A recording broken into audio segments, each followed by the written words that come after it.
Здрави навики, здрав живот. Во здравје на Радио Слободна Македонија.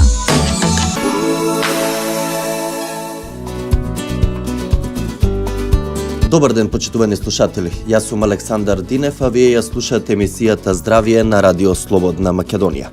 Заедно со староста одат и хронични заболувања. Токму поради тешки болести, голем број луѓе последните години од животот ги поминуваат врзани за кревет. Тоа е тешка состојба и за самите нив, но и за семејствата. Токму на оваа тема, во денешното издание на емисијата Здравје на Радио Слободна Македонија ќе разговараме со доктор Ленче Нелоска, директор на јавната здравствена установа Геронтолошки завод 13 ноември Скопје. Доктор Нелоска, добре дојдовте во Здравје. Добро ве најдов, благодарам за поканата. Вашата установа е единствена од ваков тип која згрижува и третира пациенти кои подолг временски период имаат тешки хронични заболувања. За жал, понекогаш животот пациентите го завршуваат токму во вашата установа. Која е основната дејност на Геронтолошкиот завод? Геронтолошкиот завод 13 ноември Скопје е единствена јавна здравствена установа за долготраен престој во Република Македонија и основната дејност е геријатриска и палијативна медицина. Дефинициите да ги кажеме, значи во медицината како што постои гранка педијатрија која што ги третира болестите и состојбите кај децата, геријатријата е исто така гранка од медицината која што ги третира болестите и состојбите на возрастната популација, во принцип над 65 годишна возраст. Додека палијативната медицина е гранка од медицината која што ги третира пациентите кои што се во палијативна фаза на некое заболување, независно од возраста, и ги решава симптомите кои што како компликации, како состојби се јавуваат од основната болест која што ја има пациентот. Односно, палијативната медицина има за задача да го подобри квалитетот на живот на пациентот во она дефинитивна состојба на оштетено здравје кое што тој ја има. Целта значи не е излекување на постоечката болест, туку цел е подобрување на квалитетот на живот. Во палијативниот оддел кај нас се сместени најчесто пациенти кои што се во терминална фаза на малигна болест, меѓутоа имаме и пациенти со други состојби кои што се исто така хронични, долготрајни и даваат едно тешко оштетување на здравјето, и на овие пациенти им е потребна 24 часа медицинска грижа која што нашата установа ја овозможува. Предпоставувам дека во вашата установа се згрижуваат претежно повозрастни, односно стари лица, меѓутоа која е просечната возраст на пациенти кои се сместени, односно хоспитализирани во Геронтолошкиот завод? Дали имате случаи на помлади пациенти со некое тешко заболување?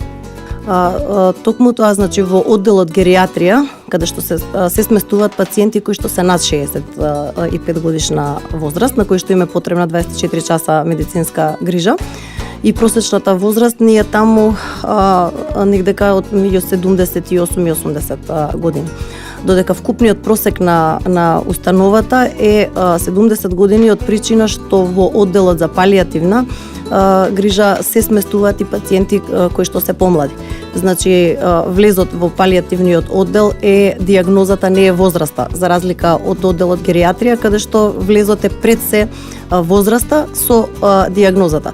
Значи, за жал во нашиот палијативен оддел и во моментов имаме сместено 13 годишно момче со малигна болест, така што било кој пациенти кои што имаат малигна болест во терминална фаза и имаат потреба од 24 часовна медицинска грижа, се сместуваат во палијативниот оддел, независно од возраста, меѓутоа сепак зборам за популација која што не е педијатриска. 13-14 години веќе излегуваат од групата на педијатрија, на педијатриска грижа, така што и ова момче во моментов сместено кај нас, а претходно сме имале уште во неколку наврати исто така многу млади, за жал, но најчесто е тоа повозрастна популација. Какви се случаи имате на вашата јавна здравствена установа кои се хоспитализирани? Дали некои пациенти со години остануваат кај вас и добиваат соодветна здравствена нега и грижа? Кој е просечниот престој на пациентите кај вас? Како што споменавме на почетокот од емисијата, за жал многумина од пациентите кои ќе се хоспитализираат кај вас, животот го завршуваат токму во геронтолошкиот завод. Една работа постои која што се вика биологија и физиологија и која што е неприкосновена. Просечниот престој во нашата установа вкупниот престој е 90 дена, меѓутоа на геријатрија знае да трае и многу подолго, додека во палијативниот одел просечниот престој е 30 дена. За жал тоа е затоа што пациентите со малигна болест кратко престојуваат, брзо завршуваат, додека во геријатрискиот одел имаме состојби кои што може да траат со месеци и години пациентот да биде во стабилна релативно здравствена состојба, меѓутоа со многу оштетено здравје во кое што сепак е потребна таа 24 часовна медицинска грижа. Морталитетот нормално во установа од ваков тип е висок, не дај Боже да биде висок морталитетот на педијатрија, меѓутоа на геријатрија е очекувано да биде висок тој морталитет, затоа што и пациентите кои што доаѓаат веќе се со предвидлив крај. Нашата задача во суштина е да се подобри квалитетот на живот и да му се даде шанса за достоинствен крај на секој човек, она што е невозможно било кое просечно македонско семејство да го овозможи во домашни услови.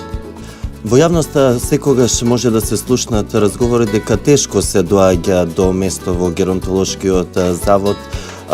Дали всушност има листа на чекање, колку време треба да чекаат пациентите и едноставно да упростиме за слушателите како оди постапката за да некој пациент биде примен, односно хоспитализиран во геронтолошкиот завод 13 ноември? Како што претходно кажав, ние сме единствена јавна здравствена установа од ваков вид во земјава. Приватна ваква установа не постои. На ниво и квалитет на здравствена грижа која што го дава нашата установа е единствена во земјава.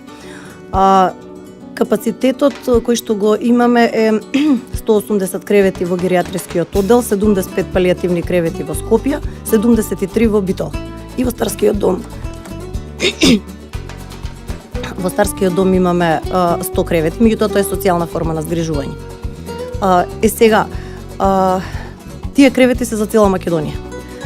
Уште од самиот почеток кога јас дојдов во установата, направивме листа на чекање за да просто имаме во предвид колку луѓе бараат сместување во нашата установа. Потоа се наметна потреба за триажа, да видиме кои навистина реално од нив имаат потреба, а кои може и да продолжи да бидат згрижувани во домашни услови. Затоа се направи тој протокол за ставање на листа на чекање, односно доколку пациентот е во состојба да може да биде донесен на преглед, ние инсистираме да дојде на преглед во нашите амбуланти, да биде прегледан од соодветен специјалист и да се утврди потребата од хоспитализација. Доколку е пациентот неподвижен, не може да биде донесен, тогаш ние имаме екипа за домашна посета, која што ќе појде во домот на пациентот и ќе го види пациентот и ќе утврди состојбата. Исто така, бараме да има тој пациент некоја претходна медицинска документација која што наоди од специјалисти адекватни кои што ја кажуваат таа негова состојба и потоа, тој пациент се става на листа на чекање. Меѓутоа, немаме една листа на чекање, од причина што пациентите во суштина ги делиме на три главни групи. Едната е палијативните, оние кои што се со малигна болест.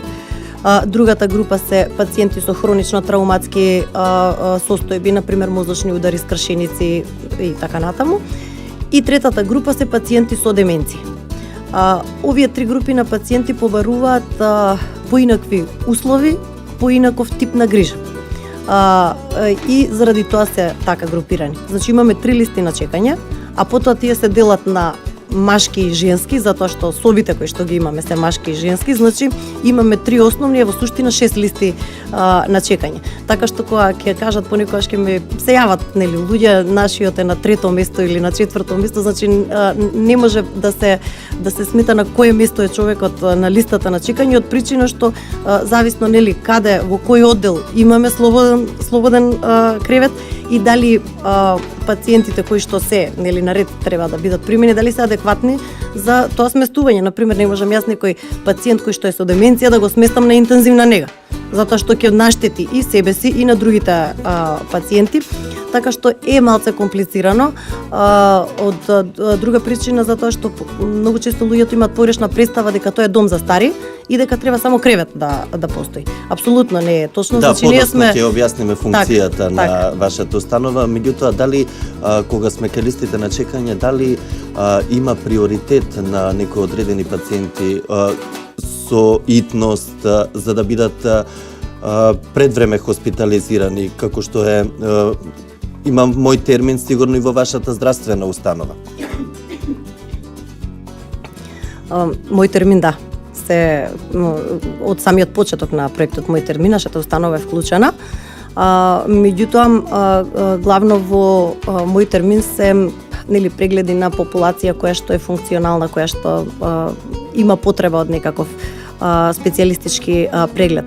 Она за што вие спомнавте некаков приоритет, во суштина тоа се пациенти кои што најчесто се сместени веќе во некоја од скопските клиники, кои што се во тешка критична состојба, меѓутоа не можат веќе клиниките да направат ништо за нивното здравје, не се можни некакви следни процедури со кои што би се очекувало подобрување на здравјето.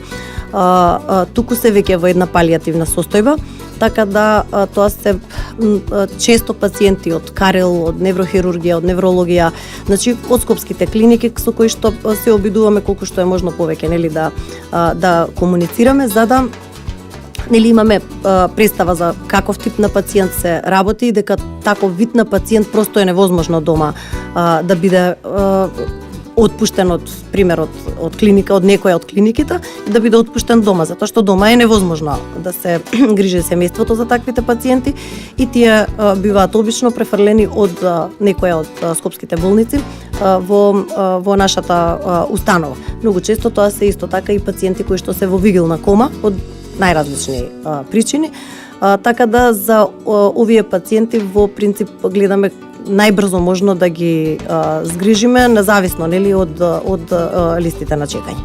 Така, доктор Нелоска, тука ќе направиме една кратка пауза и се враќаме повторно во емисијата Здравје на Радио Слободна Македонија.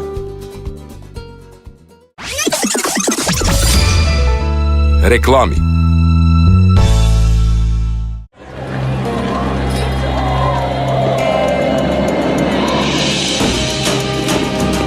Македонија е земја на градители. Славиме, градиме и победуваме. Бетон ја гради Македонија.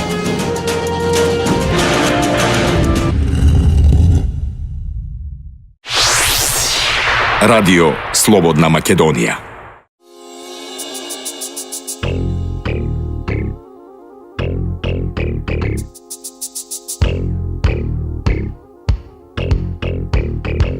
Да си извор вода, да те разлеам, да си славе и пиле, да те надпеам, да си мерак песна, да те извикнам, да си сумбул, цвеќе да те изникнам.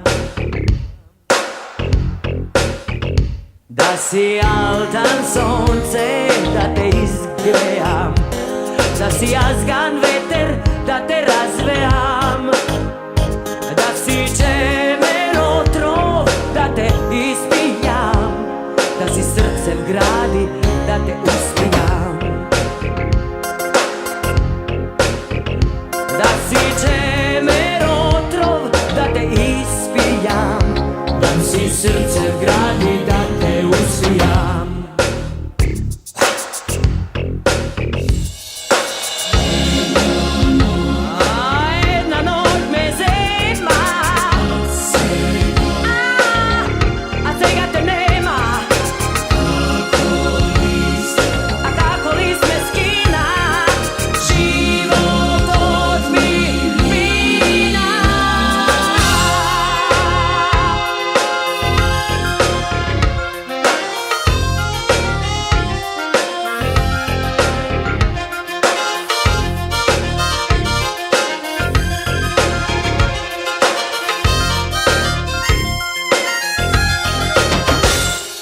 si izvor voda, da te razleam, da si slave i pile, da te nadpeam, da si merak pesna, da te izviknam, da si zumbul cveće, da te izniknam.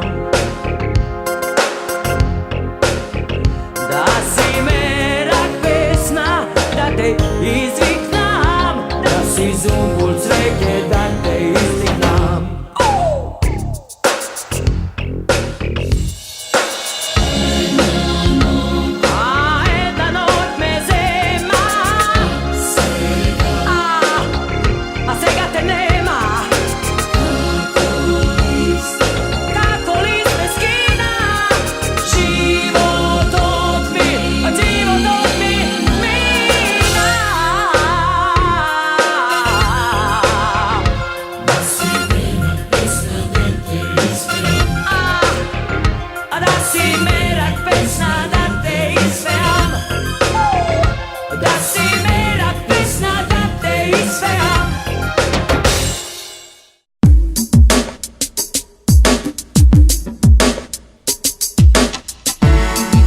Zdravi навики, zdrav život.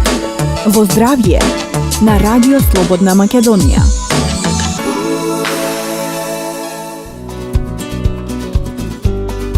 Почитувани слушатели, јас сум Александар Динев, а вие ја слушате емисијата Здравје на Радио Слободна Македонија.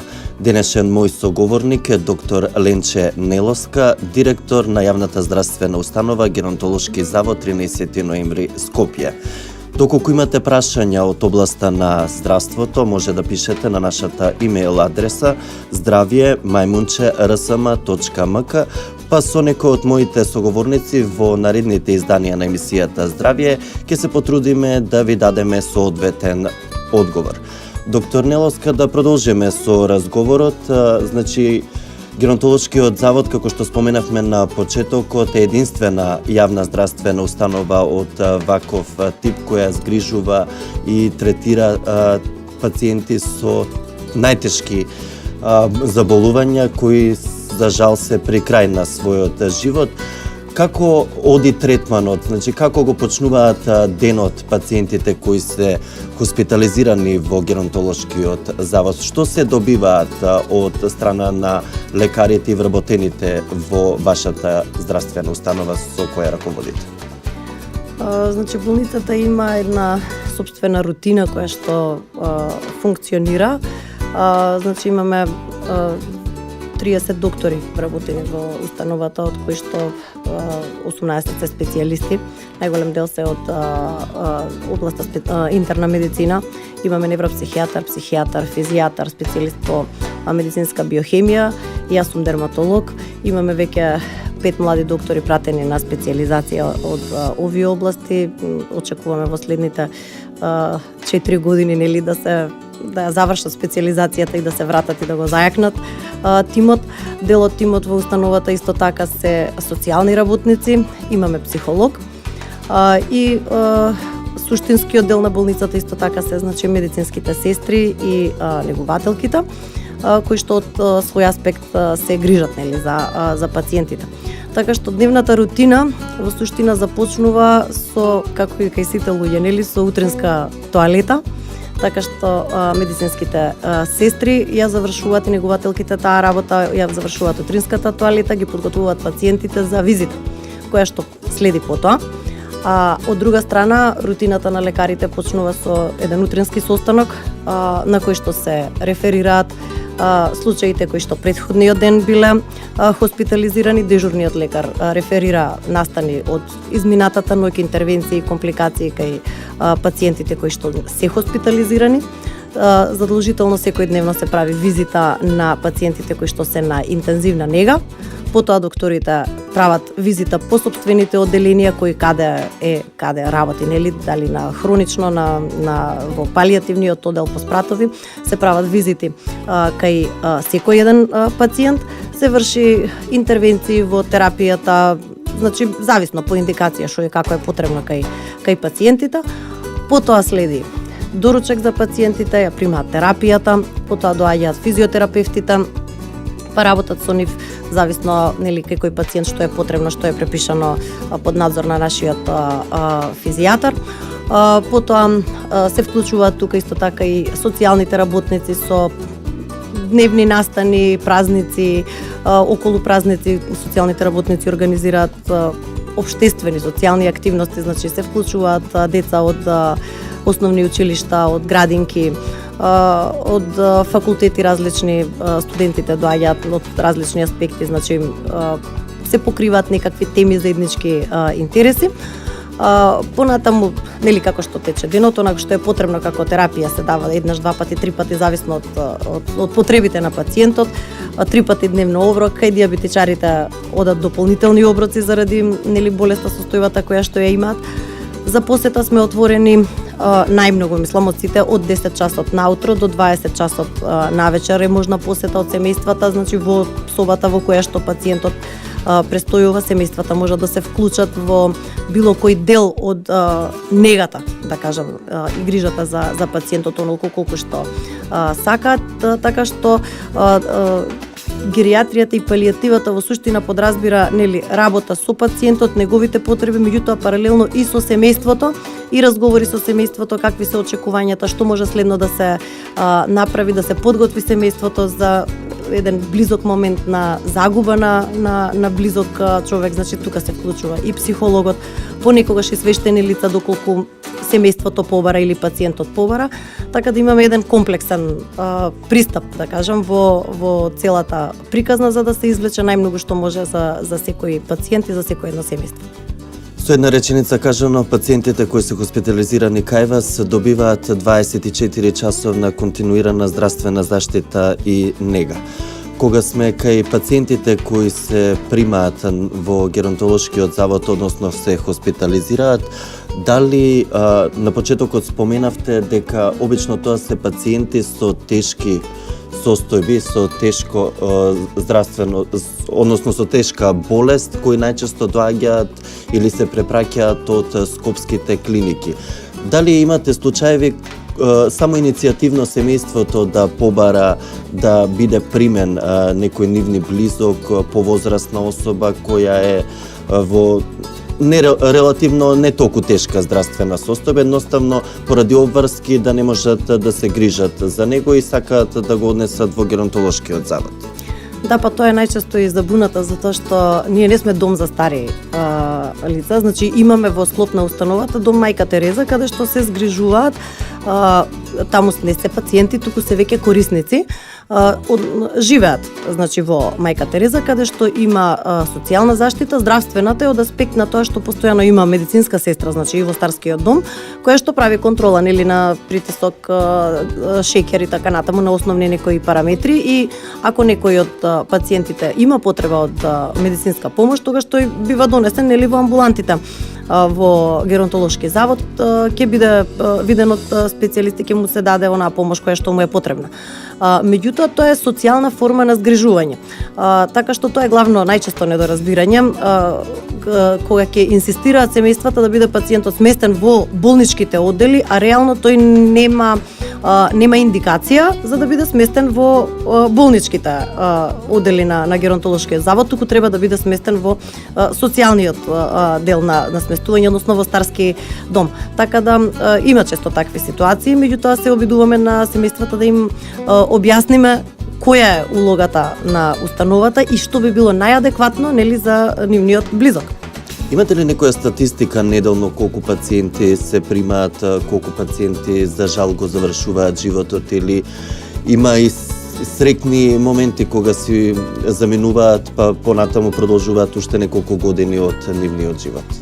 Значи не би можела да кажам за неделни, вкупно годишно имаме прилика околу 2000 хоспитализации.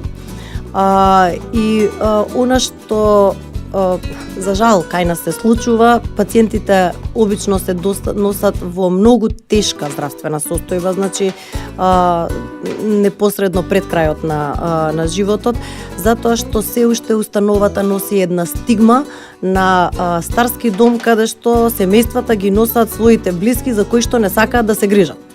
Ние сме се уште една традиционална средина каде што сакаме нели самите да се грижиме за нашите блиски, Меѓутоа, едно просечно македонско семејство каде што нели мажот и жената работат, децата одат на училиште, нема дома кој да се грижи за болен, на кој што навистина 24 часа му е потребна грижа. Обично семејствата се обидуваат, меѓутоа после месец дена сите се болни и веќе никој не може нити на работа да оди, нити на училиште да оди. Значи таквите состојби значи тоа се пациенти кои што треба да бидат згрижени кај нас. Меѓутоа семејствата, велам, уште постои таа стигма за геронтолошкиот завод и овој конзервативен пристап нели носи до таму да семејствата даваат буквално се од себе и кога ќе се одлучат конечно дека да побараат помош, да биде сместено тоа лице во институција каде што ќе добива адекватна грижа, веќе е и доцна.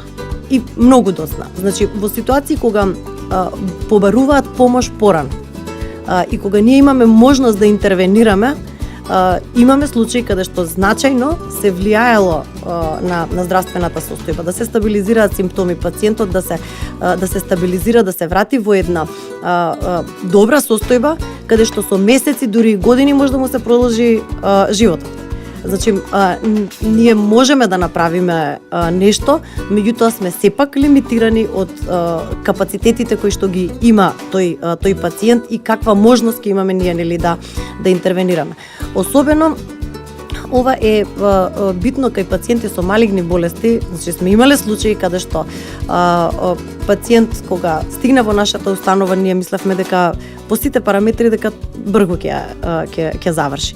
Меѓутоа имаше таква една верба од целото семејство, од него, соработка една со тимот во болницата, се стабилизира пациентот и така си постави за цел, требаше да се прави свадба некоја, не знам, летото, да се успее да се стигне до летото. Тој доживеа и другата година се роди и внуче. Значи имаше феноменална една соработка каде што целото семејство беше вклучено тука, меѓутоа немаа предрасуда кон установата и сосема отворено дојдоа многу навреме, да кажам, и имавме навистина можност да видиме успех од нашата работа. Ако некој се донесе пред крајот на животот, вие немате просто што да направите повеќе од мислам секогаш се прави, надежта последна умира, ние секогаш даваме, меѓутоа шансата е секогаш поголема ако понавреме се почне со третманот. Така, оваа приказна што ја слушнавме навистина треба да биде мотив и за останатите пациенти, навистина интересна приказна. Тука ќе направиме уште една кратка пауза и се враќаме повторно со разговорот. Бесплатно емитување. Македонска филхармонија. Наострете ги сетилата за Руска ноќ со Македонската филхармонија. Под диригентската палка на Владимир Куленовиќ, а со виртуозното мајсторство на солистката на виолончело Маја Богдановиќ, оркестарот ја доближи композиторската магија на Николај Римски-Корсаков, Дмитри Шостаковиќ и Игор Стравински. Нивен антипод ќе биде светската премиера на делото од Владимир Николов. Горе и долу. Уживајте во руските звуци со Македонската филхармонија. 19 февруари. Македонски народен театар, нов објект, 20 часот. Македонска филхармонија. Без зборови. Радио Слободна Македонија.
Со живот јас ги платим samo moja da bi bila.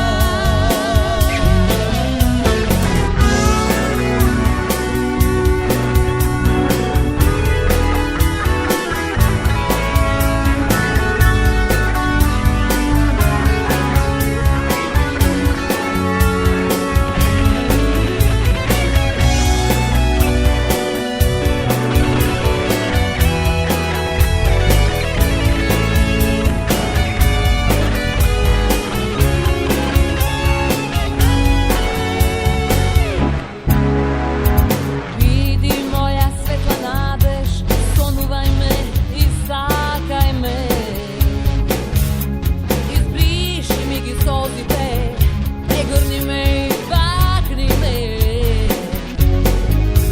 Vidi so mene, ti si mi sudbina i nade. Vidi so mene, ja sakam ljubov da mi dade. Vidi so mene,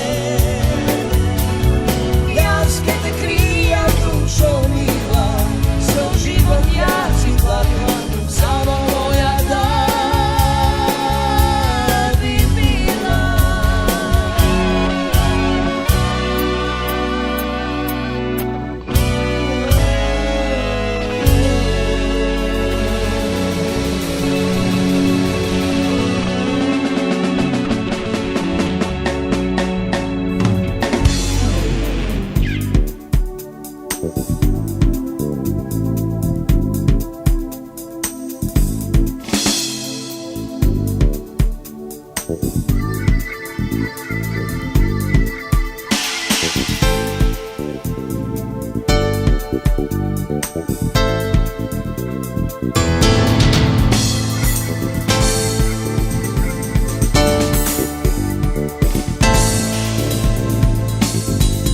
Sama među ljude, kako zvezda među zvezdi.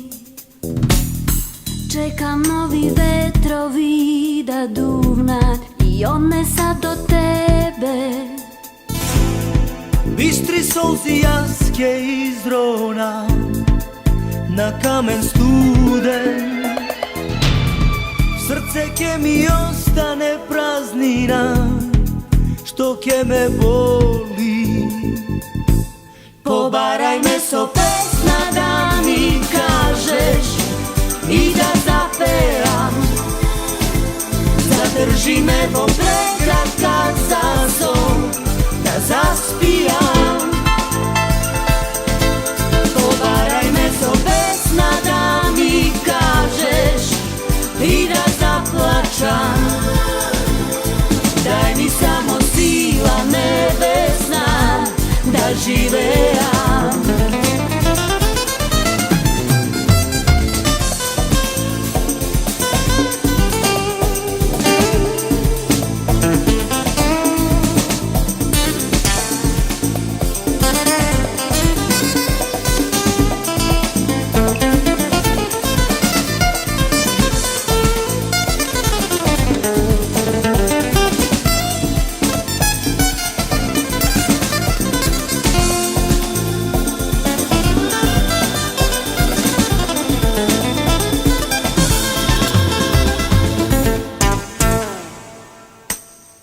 Sama među ljude, kako zvezda među zvezdi. Čekam novi vetrovi da duvnat i odnesa do tebe. Bistri solzi jaske iz rona na kamen studen. Srce ke mi ostane praznina, što ke me boli. Pobaraj me so pesna da mi kažeš i da zapevam. Zadrži me do prekratka za son, da zaspijam. Pobaraj me so pesna da mi kažeš i da zaplačam. Daj mi samo sila nebesna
заминеш без Збогу, без ниједна причина, што ли одовде те турка в некоја далечина. Одиш, а не сакаш, ја знам, трагајки по нова судбина, и оставаш мисла на тебе, на очи како море и на мали солзи две. За тие мали солзи две ќе дадам живот моје се. Од нив би пијал вечно јас за секој нов мој суден час. Без тие мали солзи две се губам себе во мене. Ни да се вратиш еден ден кога од животот мој излезе.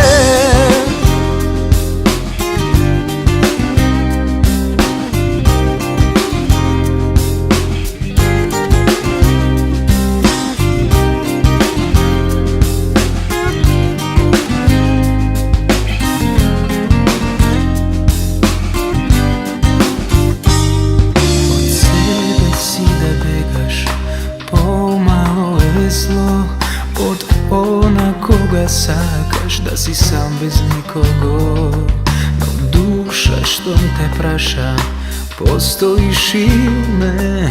Нема пострашно од тоа да се срамиш од себе. Чекам, а не сакам да знам, се борам, а знам ќе изгубам. Испраќам мисла до тебе, да чуваш очи како море и твоите мали солзи две. За тие мали солзи две ќе дадам живот моје се. Од нив би пијал вечно јас за секој нов мој суден час. Без тие мали солзи две се губам себе во мене. Ни да се вратиш еден ден кога од животот мој излезе. За тие мали солзи две ќе дадам живот моје се. Од нив би пијал вечно јас за секој нов мој суден час. Без тие мали солзи две се губам себе во мене. Ни да се вратиш еден ден кога од животот мој излезе. Мали солзи две ќе дадам живот моје се. Од нив би пијал вечно јас за секој нов мој суден час. Без тие мали солзи две се губам себе во мене. Ни да се вратиш еден ден кога од животот мој излезе.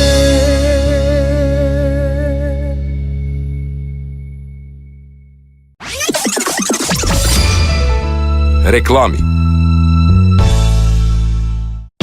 100% природен витамин С, ацерола, таблети за џвакање за деца и возрастни, без додаток на шеќер, моќен антиоксидантско гојак на имунитетот, природен извор на здравје.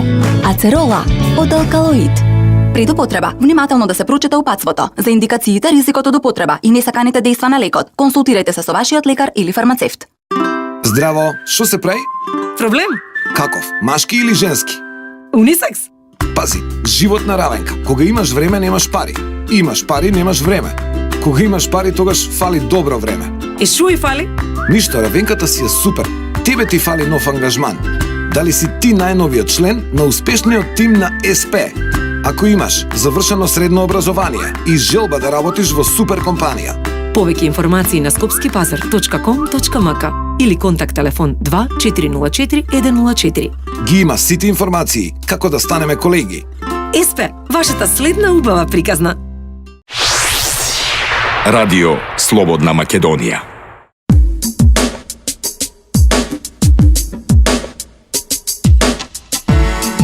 Здрави навики, здрав живот. Во здравје на Радио Слободна Македонија. Почитувани слушатели, јас сум Александар Динев, а вие ја слушате емисијата Здравје на Радио Слободна Македонија. Денешен мој соговорник е доктор Ленче Нелоска, директор на јавната здравствена установа Геронтолошки завод 13 ноември Скопје. Доктор Нелоска, вие скоро 8 години, можеби и повеќе сте директор на ова јавна здравствена установа. Што се е направено во овие изминати години, односно што вие направивте за да се подобри статусот, односно условите во геронтолошкиот завод? Да, 8 години сум веќе во институцијата, која што денес има еден сосема поинаков лик од она што јас го затекнав кога дојдов во геронтолошкиот завод. Геронтолошкиот завод е еден тип на установа која што носи со себе стигма со години, со генерации наназад. И јас се сеќавам како студентушта прв пат кога бев на вежби по социјална медицина во геронтолошкиот завод, не добив реална представа за тоа што е установата и какви потреби за општеството се даваат во оваа установа. И самиот момент дека таму има стари луѓе, смртноста е висока, има една стигма која што малте некако во хорор филмови се движи во јавноста. Таква и представата во јавност. Представата е таква, точно. И тоа беше првата задача што си ја поставив, да се промени имиџот на установата. Да се објасни, за жал и на здравствени професионалци, значи често се во дилема и недоумица што и како е, меѓутоа и на целата јавност како вид на установа е, какви потреби за јавноста задоволуваме и какви услови ние треба да дадем. Почнавме од таму што мораше да се подобрат условите во установата, затоа што објектот геријатрија, например, е одлично граден објект пред 40 години по сите стандарди архитектонски за ваков вид на установи. Меѓутоа 40 години, ако буквално ни клине да не забиете и не одржувате тоа што го имате, е руинирано. Така и беше. Значи, кога дојдов, беше објектот во една страшна руинирана состојба со уништена инфраструктура и на вистина задоволуваше дел од оние критериуми за хорор филмови кога ќе влезете во една болничка соба. Она прво што се направи со сопствена инвестиција, значи со сопствени средства од установата, изреновиравме околу 2000 квадрати. Значи прво беше реновирана интензивната и постинтензивната нега, потоа беше реновиран одделот за физикална терапија и лабораторијата. Потоа во 2009 година ги отворивме специјалистичко-консултативните кабинети, каде што докторите специјалисти кои што работат во нашата установа се веќе на услуга на целата популација од надвор пациенти, значи не само оние кои што се хоспитализирани во установата, туку било кој што со упат од матичен лекар има потреба да види некој специјалист кој што ние го имаме, добре дојден. Веќе сме дел од системот Мој термин, нели, нашите специјалисти може да се видат на тој систем. И потоа во 2011 година го отворивме Центарот за декубити, кој што исто така е единствен во земјата, и за наша среќа влеговме во проектот на владата за реновирање на здравствени установи, со кој што проект се изреновира буквално целата болница, дури и со техничките делови, нејзини, магазините, кујната и така натаму, така што сега со условите кои што ги нудиме и услугите кои што ги нудиме, сме на едно врвно ниво и можеме да се пофалиме сега дека имаме една установа со целосно поинакво лице и со добри услови и добри услуги кои што може да ги добијат пациентите во нашата установа. За вашите идни планови ќе се вратиме по кратката пауза за реклами. Ова е кој серијни во 80-ти наши години.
Почитувани слушатели, ја слушате емисијата Здравие на Радио Слободна Македонија. Јас сум Александар Динев, а денешен мој соговорник е доктор Ленче Нелоска, директор на јавната здравствена установа Геронтолошки завод 13 ноември Скопје.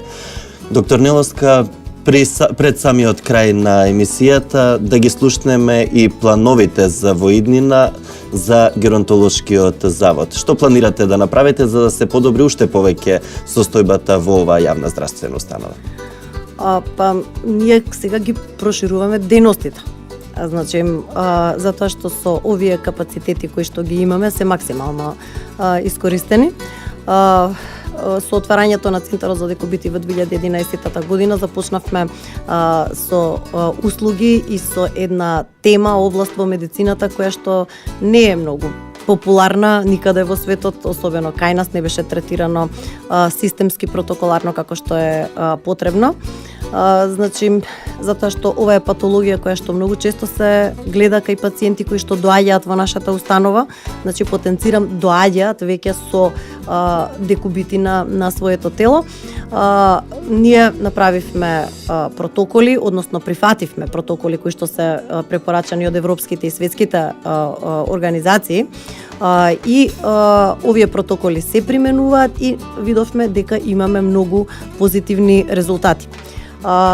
Така да природно беше отварањето на тој центар за декубити во 2011 година, кој што функционира како дневна болница, каде што пациентите или семејствата може да дојдат во дневна болница да добијат совет, третман и сето тоа што е потребно, како кол центар, затоа што по телефон сме исто така достапни за совети на пациентите.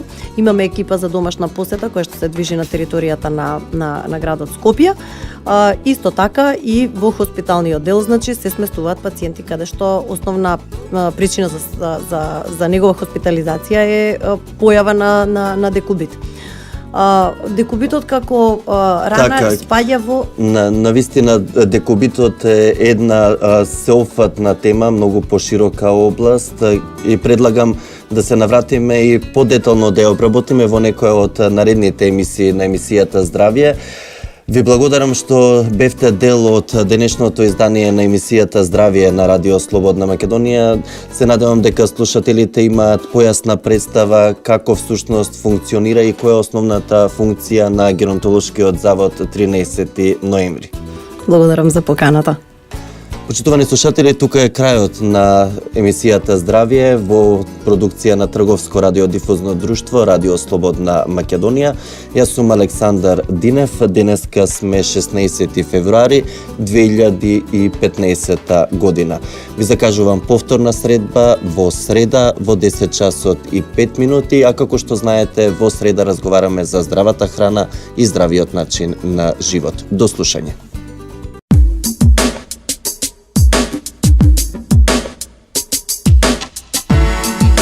Здрави навики, здрав живот. Во здравје на Радио Слободна Македонија.